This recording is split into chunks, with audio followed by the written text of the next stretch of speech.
Hey guys, welcome back to Trekyards. I'm Captain Foley. I am Commander Cockings. And we are Team Trekyards. Yes. And we're here to talk to you about stuff. Is it a ship this week? Or this episode? It is a ship. It is a ship. Lots of great goodness. I know, lots of great goodness coming out of San Diego Comic-Con for Star Trek Discovery. Mm-hmm. And we see a new ship in the trailer. And I'm excited because it gets destroyed. No, actually, that makes me sad. But I'm excited that we see a new ship. And it is the USS Europa. Yes. So there you go. This was a nice surprise to see another ship, I will say. Isn't the Europa a moon of Saturn? Europa is, I think, of Jupiter. Okay, sorry man. Yeah, Jupiter. Awesome. So, yes, we see it get blown up, based in the trailer. But it actually appears a few times. Its first picture obviously getting annihilated quite meanly. I mean, that's a hell of a Star Trek 3 reference, but also, you know, you want to hit somewhere hard, hit the lifeblood. And it looks very much like an internal breach, like it's called blowing out. Ooh. Like it's an internal explosion as well. So Hadn't thought that. That's interesting. So it could be a cutaway to another scene where the front's kind of dying. Well, we know it crashes into the ship, so maybe it's a secondary explosion in the front or something. That's interesting. Or it could be ram it and then initiate self-destruct. So it's a ram and then... Yeah. Who knows? Ooh. But the first thing Stuart noticed is the black hole. Yes. What do you think about that? I'm not 100% sure it's black, to be perfectly honest with you. It could just be the lighting in this particular shot. I mean, if you look at some of the other shots, and it seems more light color, like the Shinzao. Yes.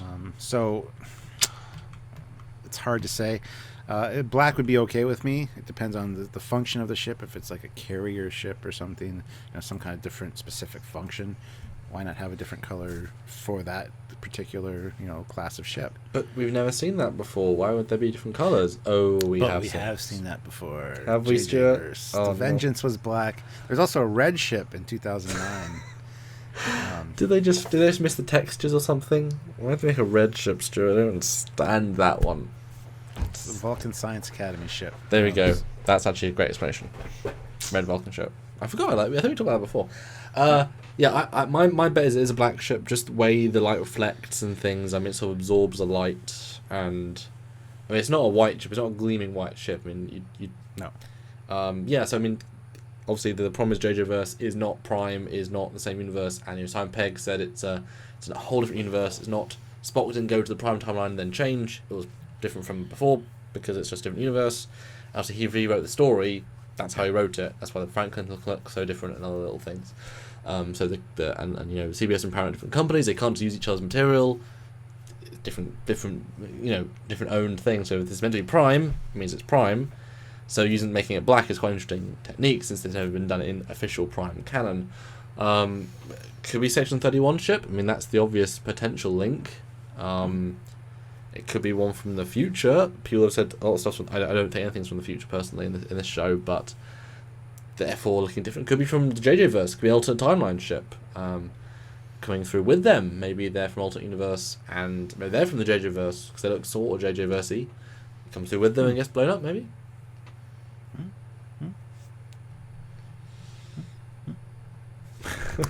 I don't know what to say about that. I mean, anything's possible at this point because we just know so little about it. I don't know if they're going to go straight into right away to parallel universes and time travel and stuff in the first episode. That might be a little bit sketchy, Yeah, but depends how they explain the differences or don't. yes. But the next picture, for 3 frames of this part of the battle, when we see the Shinzao fly and then shoot its pulse phasers, blue pulse phasers, and also hit that potential bird of prey, you see this other ship for 3 frames at the bottom getting hit, fire some guns, and then stop firing. I think everyone probably missed that because I looked I saw. I did. Yeah, it's like, why is there so many guns firing? Oh, it's 2 sets of fires. Oh, it's from this ship. And you can't really see anything in it. I mean, I'm just showing it because I noticed it. I'm kind of like, yeah, I saw it. But it is clearly working in tandem with Shinzao. And this is before the Shinzao's blown up. I mean, it's still in perfectly functional order, which means that, you know, whatever happens in this first episode, there is time to bring a second ship in, and time, you know, between. It's not like the Narada. There's no instant kill switch. There's no instant gun. the Shenzhou's dead. You know, there is a battle, there is some sense of pace, and having two ships is really interesting. The dynamic of having them fly and go in formations, and also set up the universe of how ships are different and such, is interesting. So if you noticed it, then there it is. It's in the trailer. I didn't notice it, but thank you for pointing it out for sure. Yeah. And we know that the Shenzhou at least survives until episode 3, based really? on some of the concept art that's been released now. Ooh. That actually says on the bottom, episode 3, battle damage Shenzhou. Did not know that. Didn't know yeah. that fun. So, anyway. Well, yeah, cool. Now the next image is interesting. Yes. This is the original version, but also made a lightened up version, so refer to each as you want, Stuart. Mm-hmm. This image confuses me no end. 'Cause I don't understand what's where. Yeah, it's kind of hard to get a feel for exactly what's forward facing on the ship. However, if you look in the lower right above the Netflix, you see the front of the nacelle, which is very similar to the Discovery that we've looked at from the recent poster. It's got like a round circle bit and then 2 smaller ones on the side. So it looks like the front of a nacelle. Okay, because we know it's crashing into the alien ship later on, but I couldn't work out what perspective I was looking at, trying to analyze what I see. Because I see these big glowing lens flare lights, which look like impulse engines if it's shooting at the back, but they're not, I guess. So where are these lens flares coming from? What is generating this light? It's pretty obvious in other shots that it's a 4-nacelled ship, so I think that's one of the lower nacelles. If you go look up, there's 2 red lights. I think that actually might be part of the upper nacelle. Yeah. And if you follow that right across, you can see the other nacelles on the other side. Yeah. It's tricky because there's the bit you'd think you'd see, you can't see. I don't see a bridge dome exactly. I mean, there's this. Well, it could be on the bottom on this ship too, like the Shenzhou. Yes. Very, very true. Absolutely. But what I see here, and I guess I'll sort of draw out as engines based on what you think. I think that's probably correct based on a later shot, how the engines are put together. So we can't tell it's a 4-nacelle design, but you're right, in a later shot we can if we just cut to that to prove it. Boom, 4 nacelles right at the end. Anyway, back to this shot. It's got a... What are you going to say, Stuart? What? I was going to say, like, if you go to the next picture, Yes. where you got it on the view screen and you've lightened it up, you can see the 4 nacelles there. You can see at least 2 of them, 3 of them. And it is crashing straight in. So if you compare it to the picture right before it, you can see what I'm talking about of the nacelle placement. It's true, yeah. So confirmed. 4 nacelle confirmed.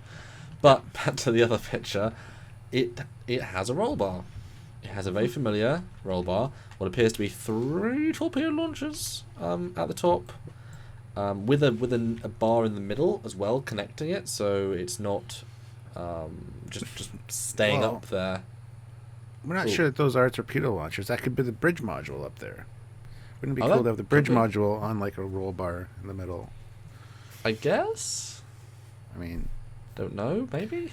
Everyone would scream, "Look at us! We're a target!" Because that's what they do with any bridge on top of a ship.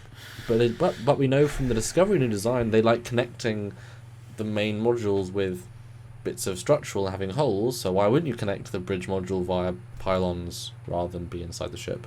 Yeah, I mean, if you look at the Shenzhou, we don't know if it has a window, but we do on the bottom side we do, but the top it doesn't obviously. And the Discovery, if you look at the concept art, there is a big section at the front which looks like a window. So this would also, if that's not a torpedo launcher, it's a window. Sure. I was hoping it'd be a roll bar because I like the Miranda. I think we all do. It could be. I don't know. I'm just saying. Yeah, difficult to see there, but I mean, it's interesting that it would crash in, and we see later on that it does a full-on warp core explosion. But obviously, the next shot, you're right, the lightened version, we can see it hit it looks like the engineer ship from Alien, based on details. Yeah. Similar to, again, Prometheus, that Prometheus crashed into the engineer ship. What can you take from this, apart from the 4 nacelle? I mean, you still see the neon glow elements. It looks like the pylon has a glow element. Yeah. I guess? I don't know. What I take away from it is I like the way this ship looks, and it's a shame that it's getting destroyed. I like the configuration of it. Yeah, it's just... I don't know. Well, hopefully it's a ship of the fleet and we'll see more of them. Yes. You know, once you... Again, we're not limited by CGI costs, really, and rendering a new ship in the background is not expensive. So having a fleet shot at Earth and you see, 27 ships. If you want to give a sense of grand feel, throw a couple of these in. I wouldn't be surprised if we see multiple of each class of ship throughout the show. Okay, well, let's go to the last, or almost last picture, and again, very dark. If you cut to the brighter version, it's crashing. This is obviously a reverse shot. I see 4 nacelles, and you said in a previous video, what did you see that confirmed this is the same ship? It says USS Europa right on the lower nacelle there. And the upper nacelle has a registry number, NCC something 49, I don't know. Yeah. It's hard to see. But yeah, again, I love this nacelle configuration. It's kind of cool. The bottom of the nacelle looks very reminiscent of the refit nacelles. It's got that circle bit, the warp stabilizer crystals right behind the front intake things, which is neat. It almost has like a refit vibe to it, which is I kind of dig, but a little out of era. Yeah, well, all the stuff is. I mean, there's nothing in era in this entire show. So, Yeah. apart from Sarek. But the top nacelle is what really intrigues me. You see 3 lights, but there are actually 4. 3 split lights, and then 1 light right at the end, which my assumption is the back of the nacelle. To just like the JJ Enterprise has a big glowing end piece, which none of the ships have. And the Kelvin did, yeah. Yeah, and the Kelvin. But again, that squared off piece. But only on the top. I mean, the bottom has a slit that might have those 3 lights, but they're not there. It's a cool detail. I mean, you know, if everything is encased in the shell, the warp coil crystals. I mean, what if, throwing it out there, they're working in pairs by vertical, so the top of the bottom nacelles have these splits, and they're actually creating a warp bubble between them, and it's the same effect, which we've never seen before, sort of. I think I'd buy that. That'd be cool.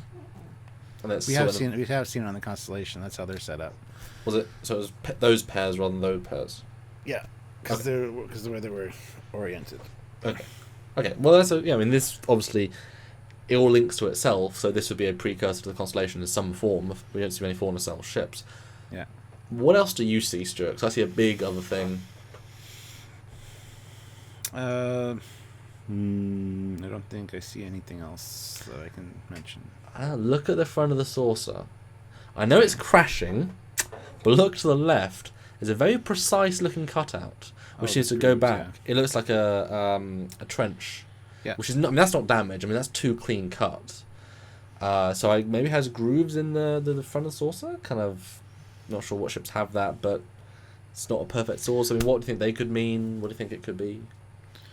It could depend on the ship's class and its specific mission profile. Could be that it's a carrier, and those are carrier launch bays at the front. Yes. Or something like that. Looking back along the trench near the back, you can kind of see some greeblies and stuff with the lightened up version, and it's very reminiscent of what we see on the Defiant, or not the Defiant, the Miranda class. Those trenches in it. It's got the same kind of detailing in there. This is true. So who knows what they could be, but I think that it speaks to form follows function. It could be a carrier of some sort, a kind of launch bays at the front or whatever. Yeah, something different. Yeah, I mean, you see in Battlestar Pegasus, you know, they gravity planes are different, and you connect them both. Yeah. But obviously, you've got to remember, all of these designs need to lead into the Constitution class, need to lead into the Miranda class. These are the earlier, less advanced designs that become the more advanced. So I hope they've kept that stuff in mind. Because if this really breaks all the continuity, even though they have hired advisors, and goes in the same direction, doesn't link into the future, it's like, why? We would call it Star Trek. So trying to think, you know, where does this go?